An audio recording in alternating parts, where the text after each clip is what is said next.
Wonderful. So I have the introduction on my person in the next slide actually, but I'd like to extend a warm welcome to all of you, and it's fantastic to meet you. I will talk about disclosure, and yes, some call it ESG disclosure, some call it financial disclosure, non-financial disclosure, or sustainability disclosure. So you pick your words, but also I'll make the link with the pillar 3 of the Basel committee. It's part of we call that the evolving role of finance teams. So from a consultancy perspective, I've been a consultant for close to 25 years, and I've worked across many sectors. But my heart, similar to Armin, is with the finance sector.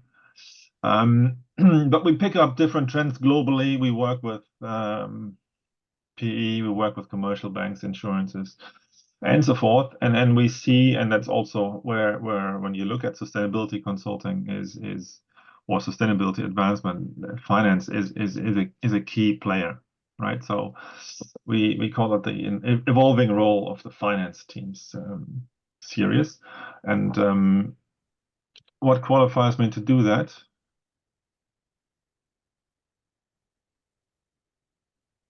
Here we go. I'm based in Frankfurt, and have an engineering degree as well as an MBA.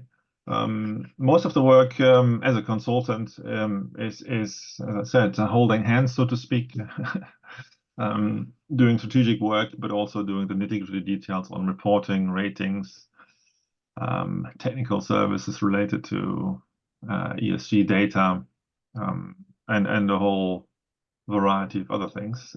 It's been fun. It's been a great journey over the past 25 years. And I work with a company called SLR. It's fairly technical consultancy, but you have to do, and that's also the evolving role in any given sector is that it's more science-based, and you need to have a thorough technical knowledge of what actually sustainability means.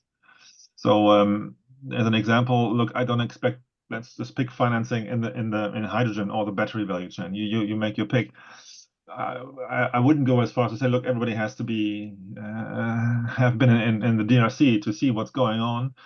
But from a risk perspective, and if you finance any other company in that value chain, you need to be aware of certain human rights issues, and you need to price them out.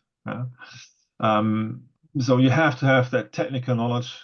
As I said, you don't have to be in the DRC, but we actually operate globally, and with that, I'll start actually officially my presentation now. This is from last year, though. Once in a while we do little surveys, and I thought I'd share that with you as well. So this was a purely finance team survey. It's Europe only, though, so it's not globally representative. But we've been asking a number of questions and areas of interest in sustainability, and just take away that our feedback, and we do this every year, is obviously, why do you do sustainability? Why do you do ESG, or why do you want to do more than ESG and risk management? It has to do with value creation. We also advise companies, and that's my role too, and with acquisitions, numerous acquisitions.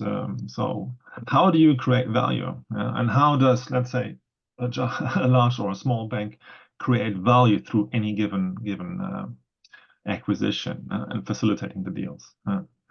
And why sustainability too? To understand and mitigate environmental risk or sustainability risks for your company. It's key. Anna, you are in risk management. You know what that means.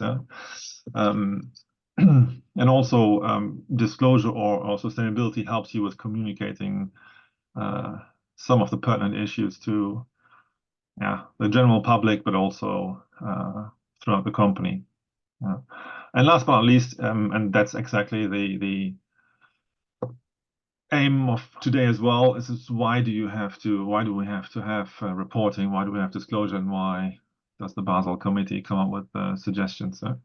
It is compliance. It's a compliance issues. It is a compliance issue. Sorry, and we'll see to that later.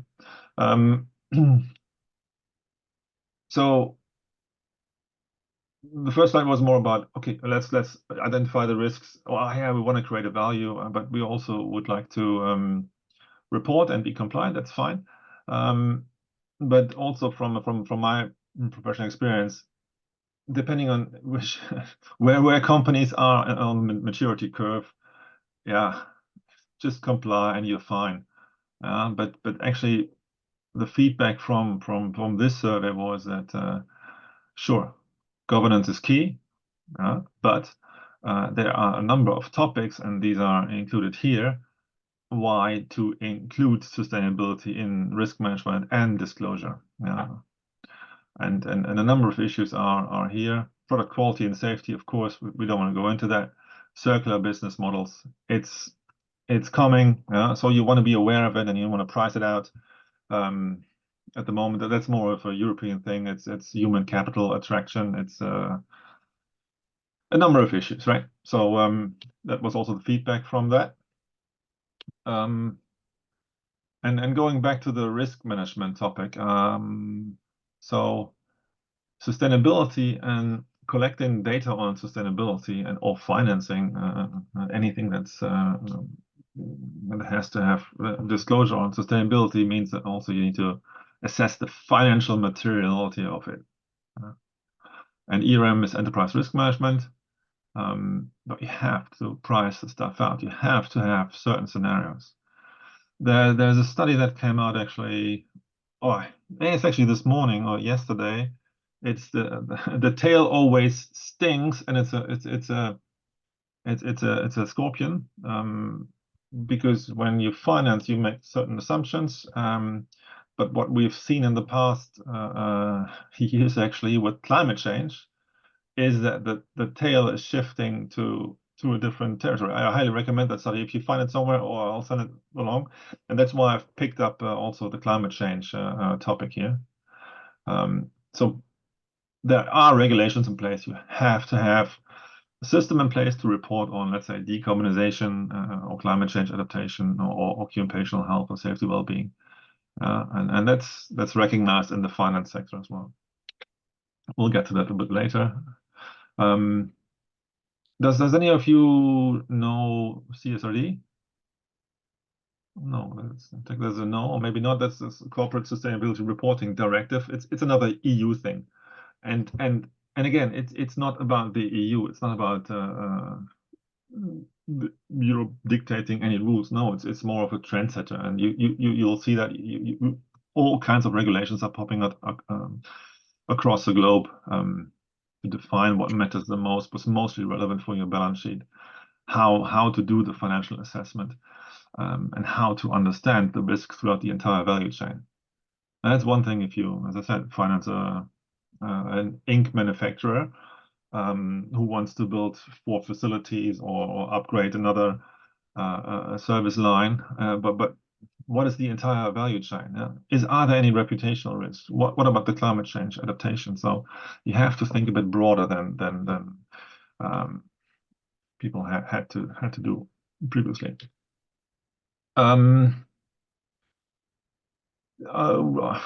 Data. Just so it's always a data thing. You can hide between data. You can say, no, we can't report, we can't disclose, the data are not accurate, and Germans are perfect for it. No, it's not 100% engineered out. We don't, no, we don't disclose anything. But you know, it's regulations are and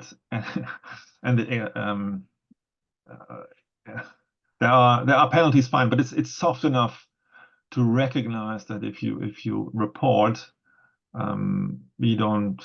It's a transition, okay? If there's not enough data available, fine, say it. If you do something good, you don't have the data to support it on enough, fine. Well, you can still report on it, and you should. So don't hide behind, oh, there's not much data. On the other end of the spectrum is you don't want to be caught with greenwashing either. So there's two sides of the coin, but data is an issue. It's completely clear. Yeah, it still is. And last but not least, why do you report? Yeah, you want to be ranked, you want to be rated. S&P, CDP, MSCI, and then you know there's a whole universe of ESG or sustainability reporting rankings there. It's just, you know, strategically make up your mind, where do you want to be, where your strength. Do you want to score high on EcoVadis simply because you have your whole supply chain under control? Fine, go ahead with that. Or do you want to attract more capital and then look good on S&P? Fine. But you don't have to do it all. And looking forwards, we're still putting in the data sometimes with our hands, but if you move towards the digital age, then reporting will be almost machine-to-machine interaction, and so there'll be less effort in the future. That's what I clearly foresee. I said I was going to use climate, also because it's hot today. So that was the easiest from the sustainability angle to report on, and also if you look at your own environment, it's easiest to measure energy. It's easiest to measure CO2 footprint. It's much more difficult to quantify, have KPIs around child labor or many other community issues. So anyway, so that's the timeline. But these are regulations, and some of the regulations also prescribe they have to report or disclose. So 2015 was the TCFD, and that was very specifically on financial disclosures. It's a start. Taxonomy came shortly thereafter. It's more encompassing and had elements to it. Oh, I finance something, but you have to do no significant harm. There's a, you know, it is still it was still not very much thought through with 400 indicators for each topic. It didn't make sense even for professionals. What really did make an impact, and that's the CSRD, that's the Corporate Sustainability Reporting Directive. That's into force, and you have to report on, fine, call it ESG topics. You have to. Only if you're a corporation of 500, employing 500 people and a certain threshold. It's not for everyone. Obviously, the small, medium-sized enterprises, they don't have to report. But what I said earlier with the value creation, some people use reporting as a means to advance on sustainability. But that's a key piece of legislation that you have to know. IFRS takes over TCFD. Taxonomy also earlier this year got better. Let's suffice to say that. SEC also made a good advancement already back in, when was the draft, 22.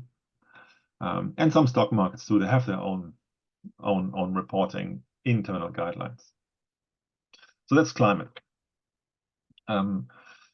But what does disclosure actually do? It forces you to report on certain KPIs and your activities, but it doesn't. None of the regulations they tell you, okay, this is the standard you have to report to. At least it's not very defined. But then go back to the data, right? So how on earth can I report on something if I haven't done any due diligence? Is that true, what that company tells me? Is my portfolio, or whatever, I'm private equity, I have 50 portfolio companies, and you know, what can I verify the data? So there's a number of players that have already done quite a bit from screening the exposure in this case climate change or deforestation here or mining. And there are some guidance from the OECD. There's the aforementioned taxonomy regulations. This is normally done by either the analysts in the ESG team or even the sustainability functions. And again, having worked with the financial industry for 20 years now, yes, private equity is different than development finance, and commercial banks are different than insurance companies, but they all have their own means to report and also do due diligence on the data or companies they invest in. Yeah, and this is the heart of the relevance for this audience. I think it's quite fresh, actually, Pillar 3 from the Basel committee, but it requires, it's clearly set out. You'll see that in a little while. It clearly states what do you have to disclose on your ESG risks. Oh yeah, I went already through that. So yeah, development finance, they're doing this for 15 years. Yeah, and the two takeaways, and again goes back to what I said earlier a little bit. So make sure it's included in your enterprise risk management, in your risk management processes. Make it transparent internally and externally how you calculate that. And more specifically for climate change. And I mentioned the shifting of the tails. Insurance companies, well, a 100-year flood in the 80s is a completely different thing than a 100-year probability flood now. So if you invest in any given portfolio or whatever assets, physical assets, you have to report on climate value at risk, as an example. So you invest into whatever a hydropower dam, and if that hydropower scheme, the whole river is prone to whatever deforestation, or it's getting hotter, what's your climate value at risk? If you've invested 450 million in it, what's the scenario, right? So this is key for disclosure and also for due diligence.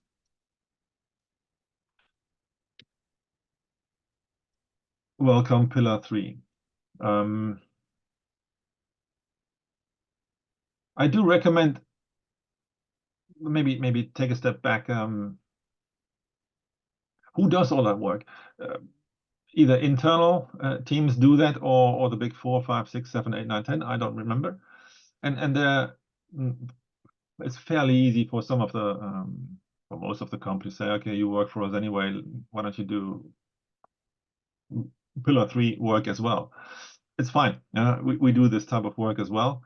The point I'm trying to make here is that this is from 13 February. There are some new guidelines around the third pillar that makes it clear what the requirements are, but it doesn't tell you still what you need to do internally to report on it and how to report it. Yeah, personally, I find it much more relaxing and it's more clear to help clients in reporting with Pillar 3 on climate rated finance, for instance. And also the EBA, the European Banking Authority, they were tasked by Basel, by the committee, to say to come up with guidelines. So what you see on the bottom, it's part of a consultation paper. How do you report in which templates? There's a link later. You can dive into the EBA documents. Some of you will know much more than I do in terms of financial reporting. But I just want to show you that, okay, there is something out there. It's not rocket science. I'm an engineer and I can understand that. So it's just a little bit of time that you need to get acquainted to it.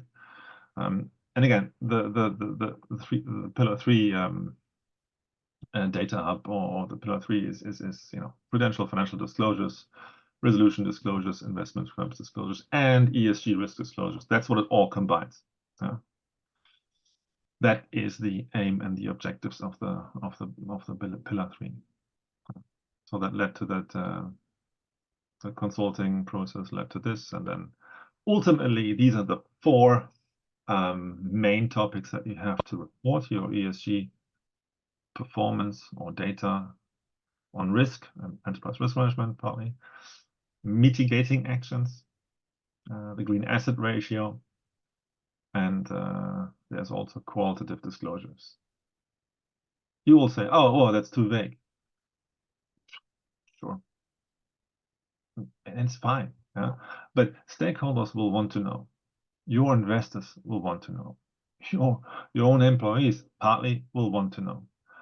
So you can, and that's, if you don't like gray and only black and white, then maybe ask somebody else to look into this. But as a also in real life, when I work with the financial community, yeah, okay, what's the intangibles here? What's the value?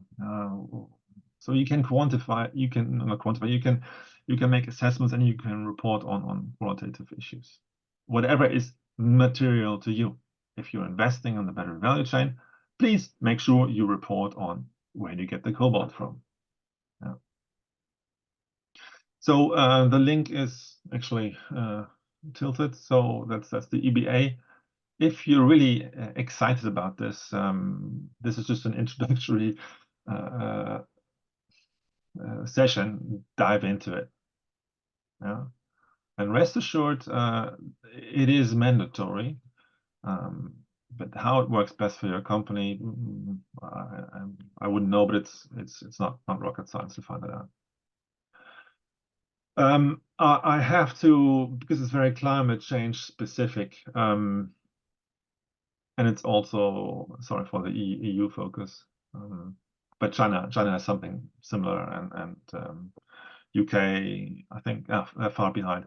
But the US is also working on similar issues. If you look at, let's say, critical, how's it called in the US? Critical materials. We call it critical raw materials.